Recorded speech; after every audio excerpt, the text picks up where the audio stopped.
Welcome to Manitoba and all of the heat.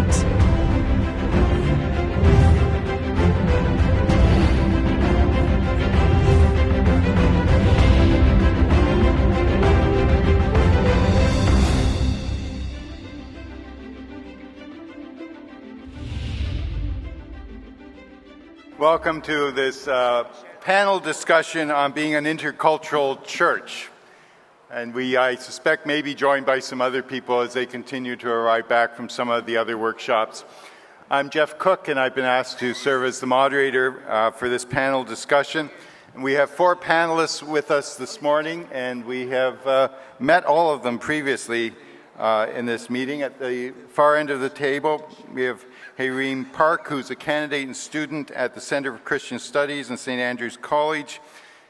And interesting, at least 2 of the people I know have fairly intimate connections with Knox United here in the city. And so we'll probably speak with that a little bit as they speak about intercultural ministry.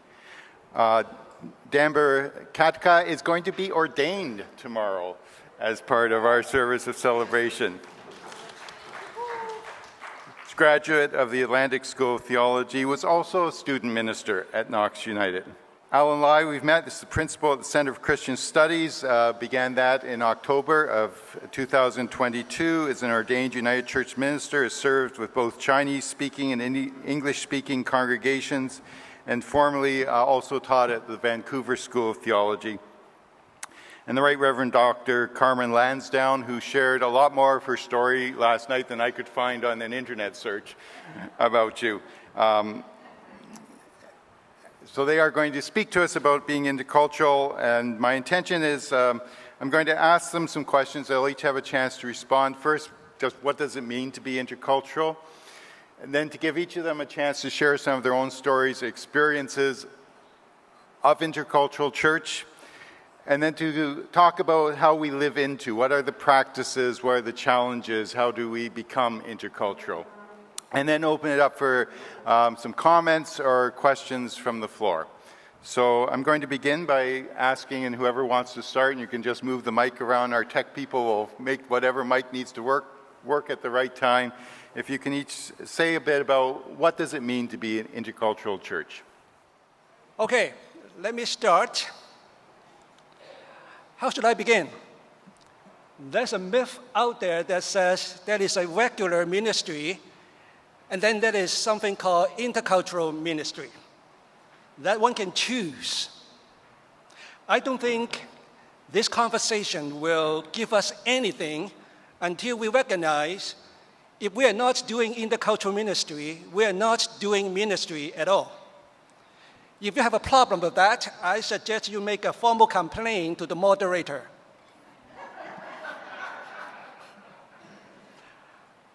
It comes from a recognition that the faith we have in God called Christianity, in the way we know it, it is already intercultural.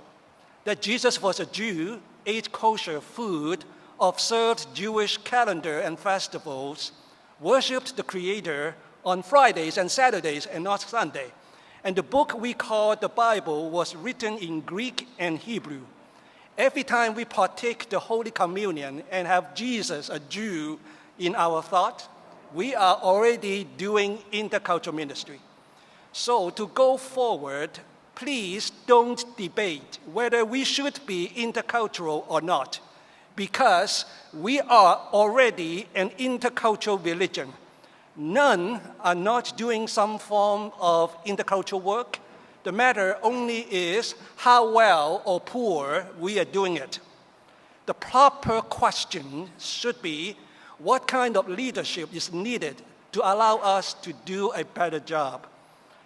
And for the Christian message to have any credibility in Canada in the 21st century, going forward, our work must be intercultural in nature.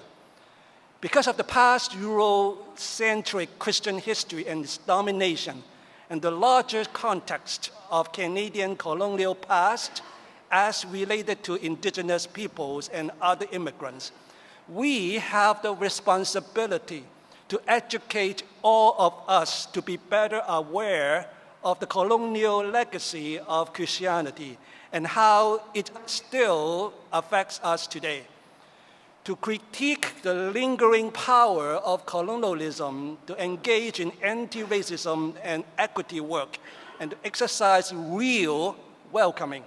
It demands us to purge the wrong-headed assumptions about ourselves and our faith and the inadequate understanding about the people we call others. Your geographical location may be monocultural, but the larger region where we call Canada is diverse, mixed, and intercultural. Intercultural ministry isn't about having others from different cultures present in your congregations or event. Even there is no single Chinese, Korean, Japanese, Filipino, African, or Afghan ever enters your congregation. We, who have been shaped by the man called Jesus, a Jew, have the responsibility to cultivate a mindset that can exercise intentional welcoming, purge prejudice and exclusive practices. It is based on an understanding the gospel calls us to exercise attentiveness and self-critique that is always critical of our own faith assumptions. In turn, we learn to be attentive to the people and cultures that are different from us and how the Euro-Canadian-centric faith assumptions have jeopardized other people's lives. In the cultural world is the social context from which the church exercises leadership, passionate service, and pastoral care. So, if we are not doing intercultural ministry, we aren't doing ministry at all.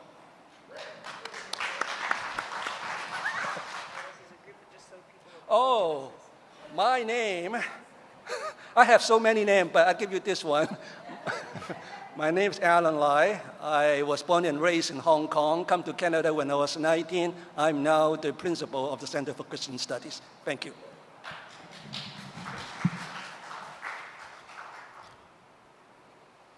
As you know, that I'm Demar Kharka, who will be getting my ordination tomorrow morning. And how excited I am for that. Yeah. And my question comes from my own experience at Knox United Church. I have been in different roles at Knox. In the beginning, I was a lay minister, unofficial lay minister, I would say. And I just rendered so many other services at Knox. And while working with the people from diverse backgrounds, diverse ethnicities, diverse identification that the people would bring into that space, I think I gained some knowledge from that encounter and my working with them.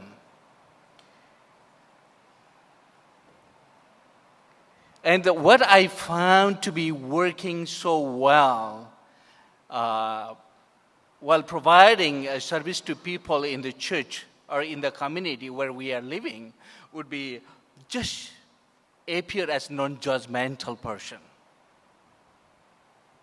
And I found profoundly that people were just going out from us. They're moving away from us when they happen to find that we're judging on them. And we encounter many different kinds of people in our lives. Let's forget about the church community. Let's look at our own community where we are living and the stores that where we go for shopping, the hospitals where we receive our treatments. And everywhere we go, we find our community to be becoming more intercultural, regardless whether we like it or not. But we are becoming an intercultural some way and somehow.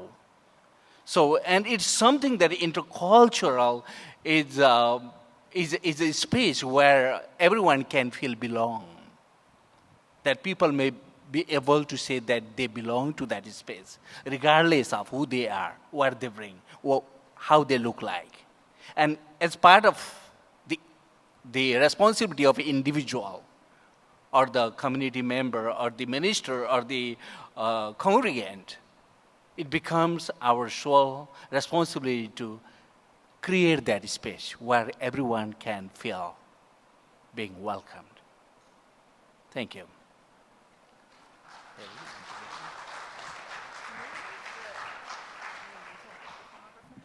Hi, I'm Hedim Park. I'm a student at the Center for Christian Studies. I'm in a diaconal program. And I'm also studying at the St. Andrews College for a master's degree. I came to Canada around 5 years ago.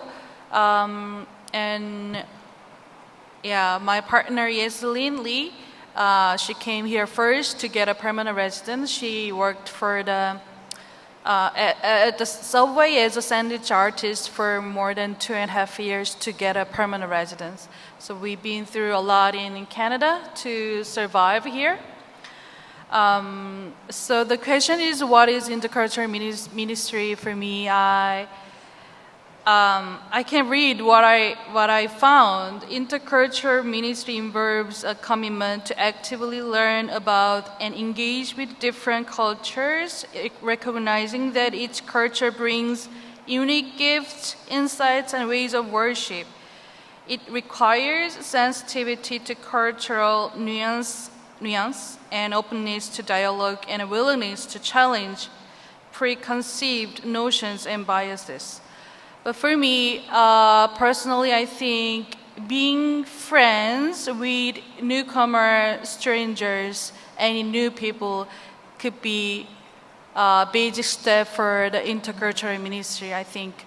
Because when we meet somebody new, really new, the strangers, and coming into our church, into our house, into our village, into our community, then I understand there's some kind of awkward moment. But as a newcomer, when I came first to Canada, I was really moved by somebody who said, "Welcome to Canada," and that's not just kind of "Hello, how are you?" and stop the conversation. Not just that kind of conversation. But we feel that really warm, welcoming, really happily moment with that person who are welcoming us, with their hearts, with the compassion. We feel that we feel their hearts. So for me, not just say hello, how are you, but with compassion and warm heart. So welcoming newcomers and new people here would be really great step for the intercultural ministry. Because I think that because English is not my first language.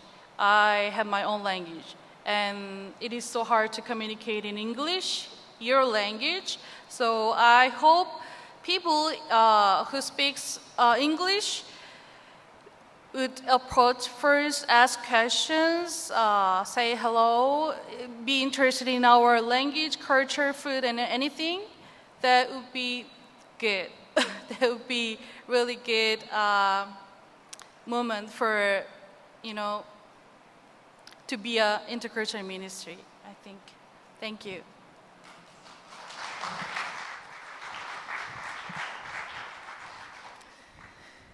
Hi, I'm moderator Carmen. I don't need to say more about myself than that because I already spent like 20 minutes telling you really who I was yesterday. I had the privilege of being elected to the governing bodies of the World Council of Churches at their 9th General Assembly in Porto Alegre, Brazil in February of 2006. And that meant under the old structure of the church that I was ex officio a member of the General Council Executive as a corresponding member, and which meant that I went to General Council 2006 in Thunder Bay, which is where the church made the decision to become an officially intercultural church. and to stop using the language of ethnic ministries within the church. And one of the things that was really sort of imprinted on my heart was around the intention of that decision, that we would stop using the language of multiculturalism as a means of respecting and celebrating the differences between us, and to move towards interculturalism as a way to, understand more deeply what are our cultural roots, and to, but most importantly, the willingness and openness to be transformed by the experience of the other. Right, so that it was the work of the whole church, that ethnic ministries was not to be sort of like set aside, set apart from the whole church, but that we are the whole church together. And so, my experience as an Indigenous woman has been deeply impacted in my formation for ministry, because this beautiful man from Hong Kong was my professor of Christian education. And how I think about education in a Christian context has been radically transformed by his experience and his theological formation, his experiences of education and what that's meant for him, and his sharing deeply with us in class impacted who I am and how I think about Christian education. My experience of doing my internship in Alsace, Saskatchewan, in a rural Prairie context, provided a lot of options for a lot of opportunities for intercultural growth between us, and not only seeing how we were different for me coming outside of that rural farming and ranching culture, but also for them to experience somebody who also came from a similar industry in some ways, which was fishing. My parents were commercial fishers, and so one of the things that the congregation learned was how similar fishing economics were to farming economics. And they said,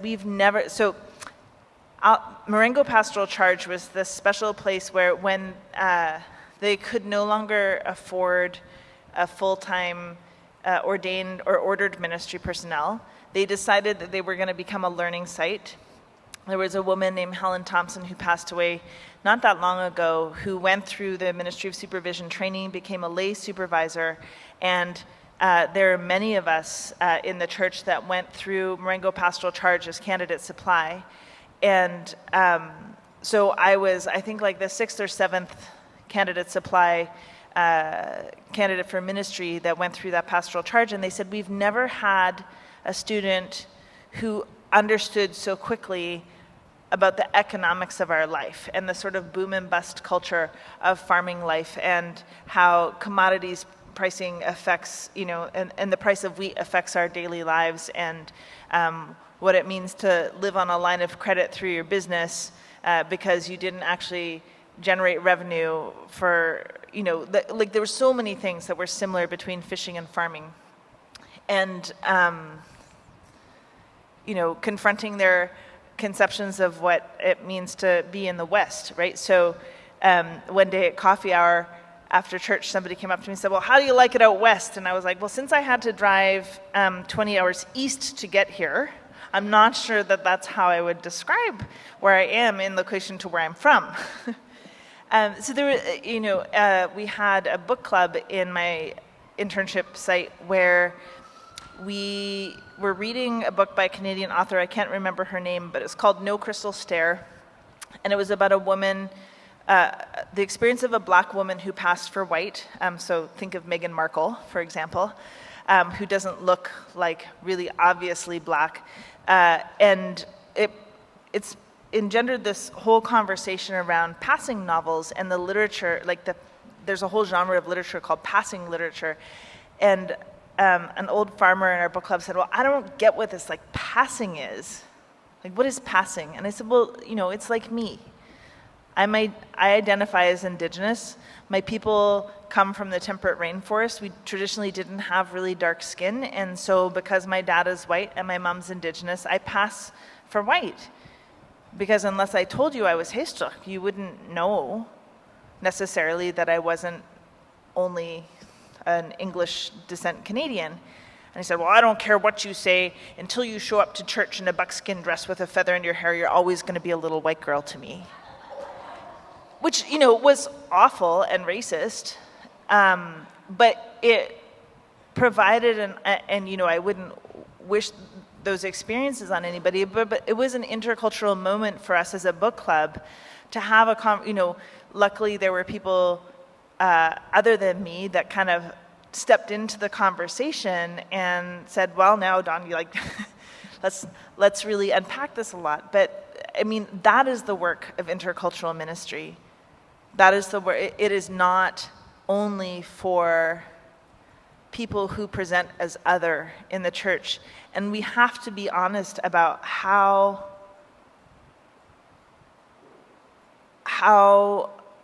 comfortable the United Church has become with its identity of a middle class, largely educated, white church of largely English, Scottish, and Welsh descent, right? Most of the Germanic and Icelandic folks started off Lutheran, I guess, in Canada, but it still is very much that. My mom was a 60s scoop adoptee in her teens. Well, she wasn't adopted until she was in her 30s. That's a longer story. But my adopted grandparents were super waspy, and I remember having conversations with my grandmother. She was very excited because a Chinese family moved to where they were living once they left Toronto, and they were living in a smaller city. And she called me and she said, well, this afternoon we are having a tea party for this new Chinese family that's joined our congregation because we have to teach them about Winnie the Pooh. It is so central to Canadian identity and literature. You cannot truly be Canadian, and they have their permanent residency, and they don't know about Winnie the Pooh, and I was like, oh my God, Grandma. I think it might be helpful for a new Canadian to understand our attachment to Winnie the Pooh, and I don't have to say that anywhere more than in Winnipeg, but so. If you're new to Canada, Winnie the Pooh is named after the city of Winnipeg. But it was like this assumption that they had to conform to fit into that congregation. They had to conform to the white norms, the normalcy of whiteness, of white Canadian identity in order to be part of the United Church of Canada. And so the move to become an intentionally intercultural church was to say, hey, I would love to know about your story and where you come from, and let me share with you my story and where I come from. Not that you have to know about Winnie the Pooh in order to fit into a white European congregation of the United Church of Canada. And it's an important and hard and messy work, and I cannot tell you the number of times I have heard people say, people in the church have been trained to say, intercultural ministry instead of ethnic ministries, but it's still othered. The number of times that I've heard people say, well, they're doing that in intercultural ministries. It's intercultural ministry is not a subset of the church. It's not a program of the church, right? It's something all of us have to do. There's intercultural ministry that happens between classes, so I'm trying to think of, I'll pick on Marengo Pastoral Charge again because it doesn't exist anymore. There is, and I've experienced this in both rural and urban contexts, a classism in the church. And so one example would be my candidacy charge, my internship charge asked me why I wore an alb for preaching. I said, because albs are just for students who can't afford nice clothes, and you have beautiful clothes. We don't want to see you cover them up with an alb. So there was not, and I had a friend who was ordained a year after me, and in one of their ministry supervision sites, somebody came to the lead minister in the congregation and wrote a check out to the student for $400 and said, I don't want to see this student show up in a wrinkled shirt anymore. Here's $400. Tell them to go buy some formal clothes for church or to buy an alb. I don't care which. Right? And there was no conversation. There was no learning. There was no questioning the assumptions about how we show up to church and why, and what our aesthetic presentation looks like. There was just an assumption that this person was too poor to afford nice clothes or to afford an alb, and a check written and an instruction given. And the student was very, deeply offended. One, that there wasn't direct communication practiced and the person didn't come up to them and say, I'm finding this challenging and can we have a conversation about why your shirt isn't ironed?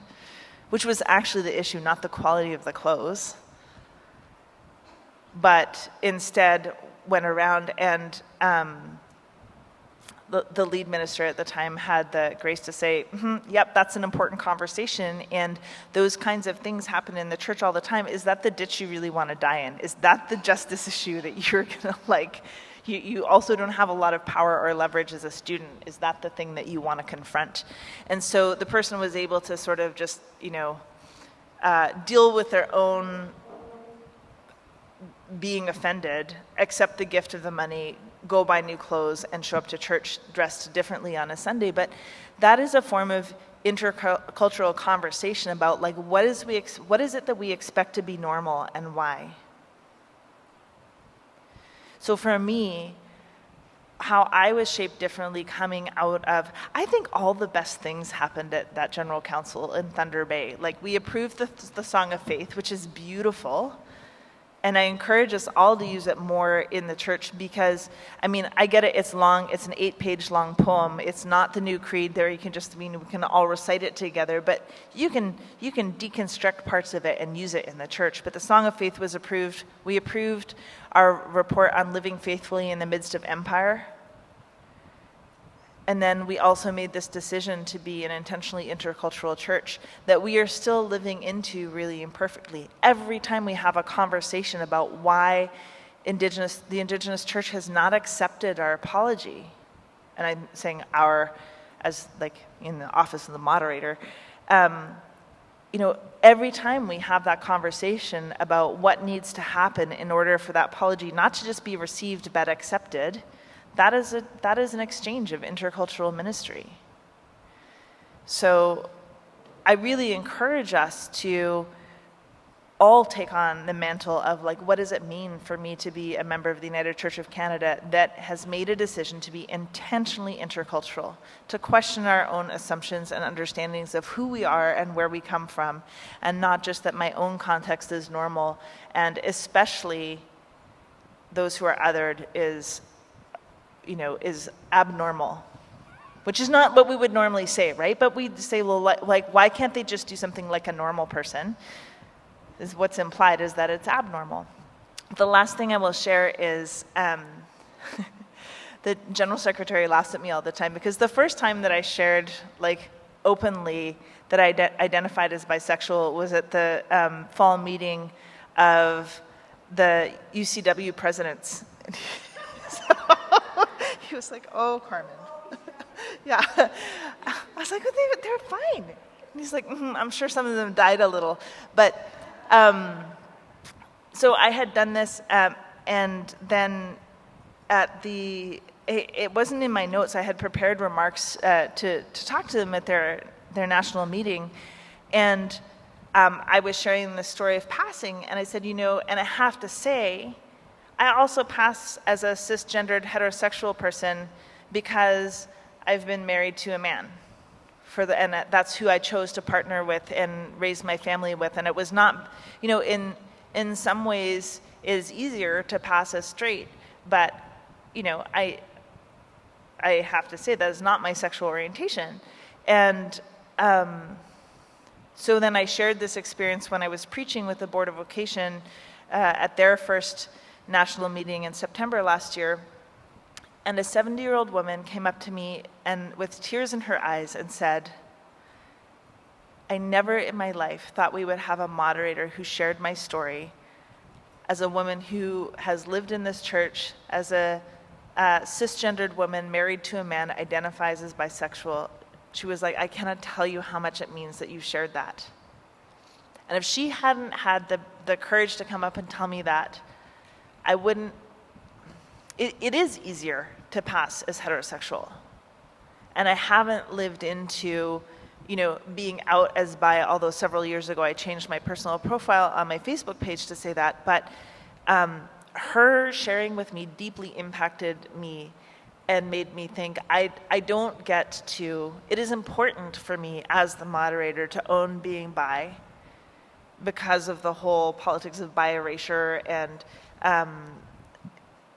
it's like, we won't get into that, but her gratitude changed my life in a way that is scary and sometimes hard, but that was also intercultural ministry.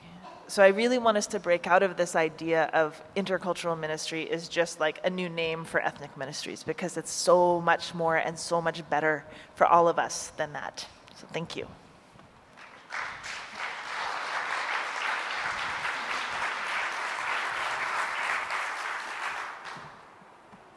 Just before we open it up for any questions or comments, I'm going to give everybody another chance to go. Some of you may want to respond to something somebody else has said. But I think I'd also ask you to focus on helping us. What are the best practices for living as an intercultural church? What are the resources? I'm sure Alan has some ideas about what the leadership is, because he subtly hinted he wanted to be asked that, I think. And perhaps, if you wish, share some of your experiences of that, of what it means to be in places, in communities that are living intercultural intentionally. What are some of the struggles some have faced? So, I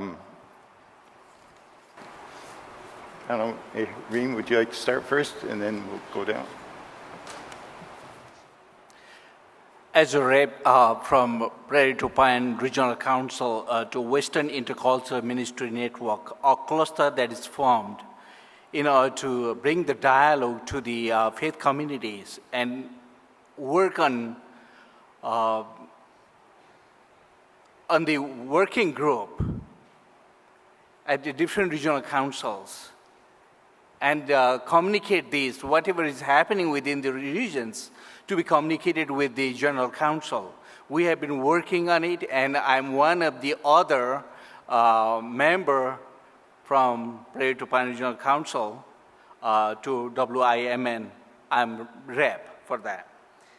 As we are seeking to be intercultural church, which covers the dimensional horizon. It goes on and on and on, and things keep coming into that space. And we get confused. What do we need to do? Where to begin the process from? What actually the intercultural ministry look like? What is an intercultural church to be look like? So for that region, we have resources in United Church of Canada's website. If we go to UCC website, we have some resources that we can grab, some kind of information and some worship materials that can be used in our Sunday worship services. And we are thankful to those ministers who have developed the concept of putting the liturgies together. That's appropriate for the intercultural ministries, intercultural churches. And sometimes we use the term inclusive in our language. In our announcements, during our announcement when we try to introduce our church, our faith, community to the newcomer or to anybody else, we use the term inclusive, which at some point it sounds like it's invasive. It carries some kind of power. we're trying to pull people forcefully to the space that we once owned. So there are things that that we need to present ourselves by our body language, by our attitude, so that people may know us. Who are we? What are we trying to communicate with the people that are coming in?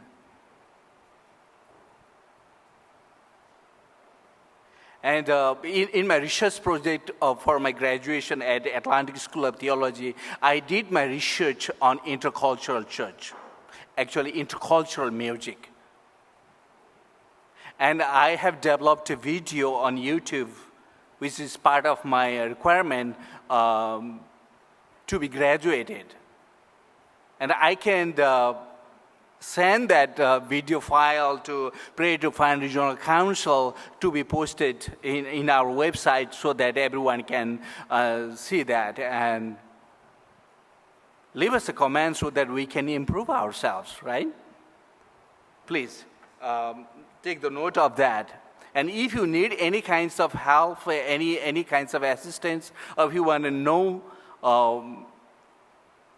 more about what is an intercultural church, please reach out to our resources, and we'll try our best to help you out in that.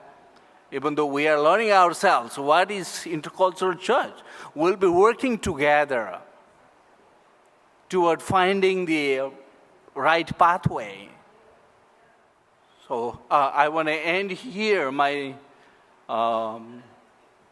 opinions, and we'd love to hear from you more. If you have any questions, we'll still be around the building after the session. Just reach us out and let us know what you want to know. Thank you.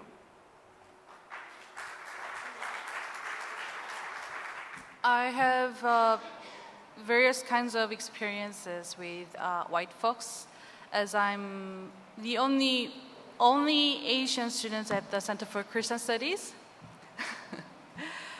So most of the time, I always have to be me, just Korean newcomer students when there's a circles.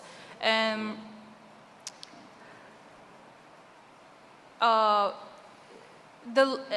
in every circle, on the last day, we share our feedback, giving and receiving feedback each other with our learning group.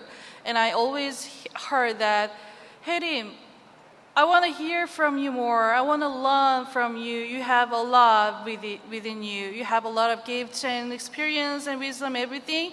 I want to hear more from you. Then I think, oh, okay, I have to do that. I have to speak up more in a small group or larger group, in a circle. But after a couple of years, I keep receiving that feedback. Then all of a sudden I thought that, no, you are wrong. Because you didn't give me space. You didn't give me time, you didn't give me space, because I always tell you that I'm not from this country, I'm not fluent in English.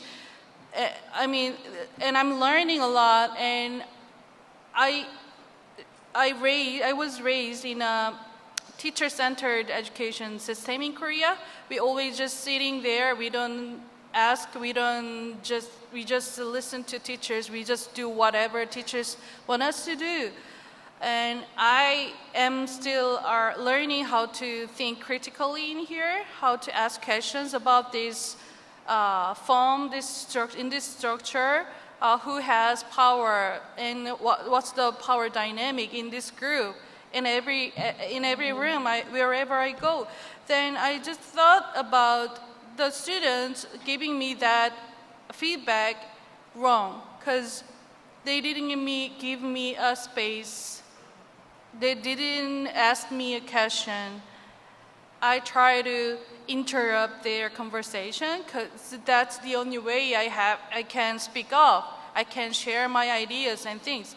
So it is so hard for me to keep sharing my ideas with as only one racialized person in my group in school, or so it's just one of the examples I've been experiencing in this society.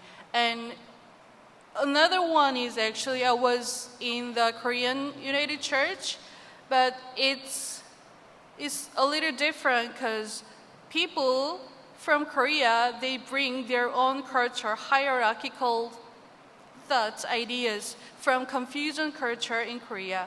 So as a woman in church, it is okay, but as a young woman, and plus as a young queer woman living with another young woman, and as a low-income young queer woman, so all these things, all these facts make me a little bit more difficult in this situation. That's called intersectional challenges.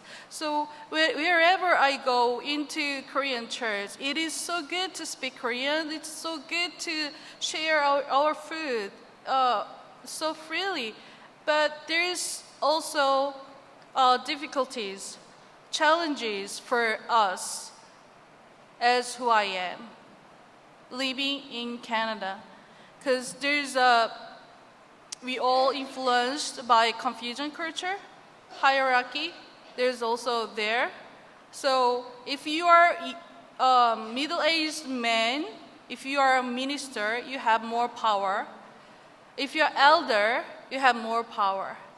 That's invisible, but there in the church. So that's our culture, that's our shared heritage, actually. So I think we need to educate ourselves. We need to challenge white folks as well in a different way. If I go in a white-centered church. So the other one is when I heard that one of the Chinese friends went to the church, but there are all white folks in the church. Then next Sunday, he didn't go to that church again. I don't know why, but I can assume why. Because he might feel alone, or he might want to find the Chinese-speaking church, or there are some, might be some reasons. But I think we need to think about that situation as well. Because I feel the similar way when I get into some group or community or gathering. I'm the only one racialized person. So the other friends are so kind, they are so considerable, but I just for myself, I feel so lonely. I have no friends there. So that's the reality, actually, for me, as we are experienced in this society. So maybe I encourage you to think about the situations I shared. Why? What I should do? When I meet newcomer, new friends? How do I challenge myself? Like how much I want to take a risk, getting out from my comfort zone, or that kind of things. And I noticed that the United Church or Canadian culture, the boundary is really important for individual, for each of us. But I sometimes think that crossing the boundaries is really good way to be friends, actually. So that's from my culture. So that's how I make friends with other people. So, and kindness, please, kindness. I don't want to make a mistake with white folks. I don't want to make them kind of racism. So so I'm still in the process of figuring out myself, but I can say that kindness and courageous hospitality would be really good skill to be friends with other new people. Yeah, thank you.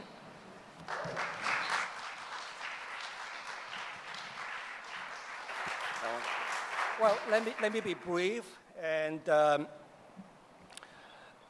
I hope that we start let questioning assumptions be the habit of being Christians. I see everybody here are leaders in the church. Make that the case. Understand your assumptions and understand your cultures. Intercultural leadership begins with you recognizing you have a culture, you have a name. Do you know what that is? Having a culture is good, but just that we make that as the norm, that everybody comes into your building to fit in that norm, that is an issue. And so underneath is the power and privilege.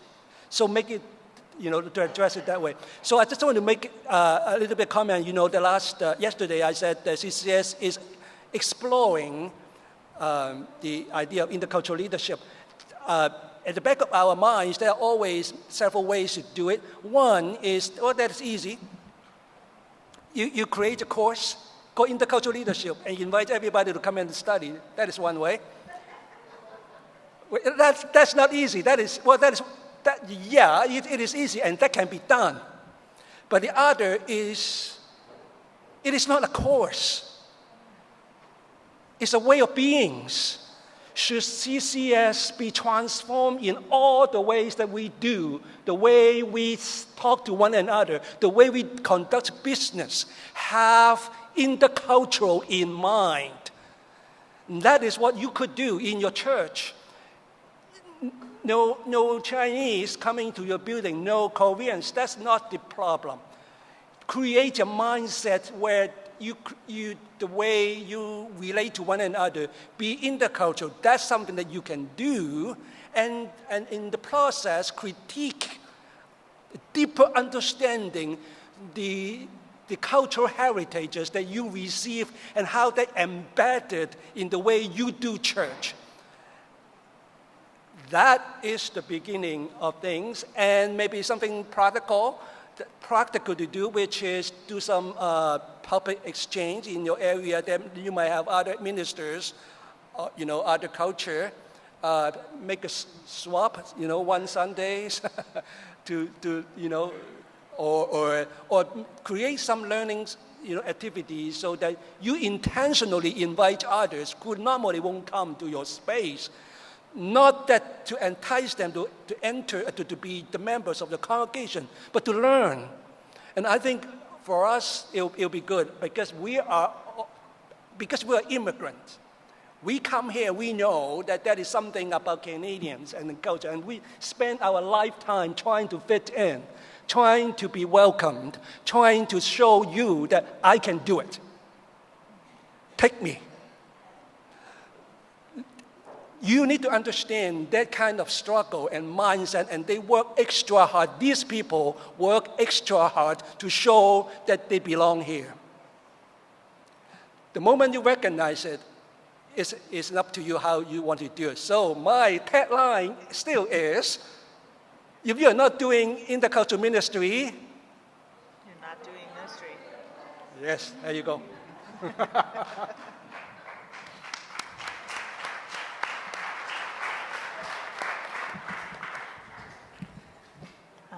So much goodness has been shared here. I think I love that idea of questioning assumptions. Like, why do we do things the way that we do them? You can see it in our liturgy, right? How sometimes you can go into a church and how we celebrate communion. You can tell if you were a Congregationalist, Methodist, or Presbyterian church before church union, because those cultures are so deeply embedded in who we are and how we do things. I think, Affirm United and the affirming process is one of the biggest gifts to intercultural ministry, because it's not just about understanding gender identity and sexual orientation. It's about how do we understand welcome? Like, well, what does welcome look like? And being unafraid to ask clarifying questions in a way that owns your own experience, right? So I haven't asked if I can share this story, so I'll anonymize it, but I have a colleague somewhere in the United Church of Canada who is white but lives with a disability, and sometimes that means that they can be hard to understand when they're preaching. And I had the experience of this person coming to give some reflections to the Theology Interchurch Interfaith Committee when I served on that committee, and they showed up with their text of their remarks written and printed and said, I know sometimes it's hard for people to understand my speaking, and I want you not to focus on that, and so you can follow along. And I had a friend say to me one time, we have a new Canadian who's preaching in our congregation, and we find it really difficult to understand with their accent, and we don't know what to do about it. And I said, well, why don't you share that challenge with the person? And maybe, I said, do they preach from full text? And I said, yeah. And I said, well, why don't you ask if you can have a printed copy of the sermon so that the accent is not the obstacle to you hearing God's word? Right? But I think sometimes we get, especially in an age of cancel culture or like white fragility, where it feels super scary to be vulnerable about, I don't know what to do next. I know that I'm in a place where I'm operating out of my assumptions or my white normativity, but I don't know how to do things differently. I think if you start a conversation with, I don't know how to do this differently, or I don't know the right way to have this conversation, and I'm going to be vulnerable and have it anyway. I don't think if any single one of us on this panel was approached with that as the premise to a conversation, that we wouldn't be like super happy to have you own your own experience as somebody who generally isn't othered in the church, and to say, I'm going to be gentle with you. Because that's so much more grace than is normally offered to people who are othered in the church. And it's a way, it also, I think, offers people who are not othered in the church a way to understand what it feels like to go into a conversation around where cultural difference exists, right? That, I passed for white, and I grew up with economic security, so there's a lot of Indigenous experience that I don't necessarily share with, somebody who went to residential school or grew up poor on a reservation. But I did grow up in a rural context. I'm a recovering alcoholic. I'm a survivor of childhood sexual abuse. My older brother committed suicide, as I shared yesterday. Like, there are lots of things about the ways that Indigenous people are othered in this country that I did grow up with. And but somehow, because I have a PhD and I grew up middle class and I have white skin, the number of times people said to me, like, oh, you're so lucky you didn't have to go through that. Which is why I share those hard things. It's like, well, I experienced racism. I experienced people's racism against people who are darker skinned than me without them thinking that I'm like really, really Indian. So if you can even just share, like, I don't know how to have a conversation about even having a conversation, then it creates the grace and space and vulnerability to be able to be in conversation, and that is intercultural ministry too. So, thank you.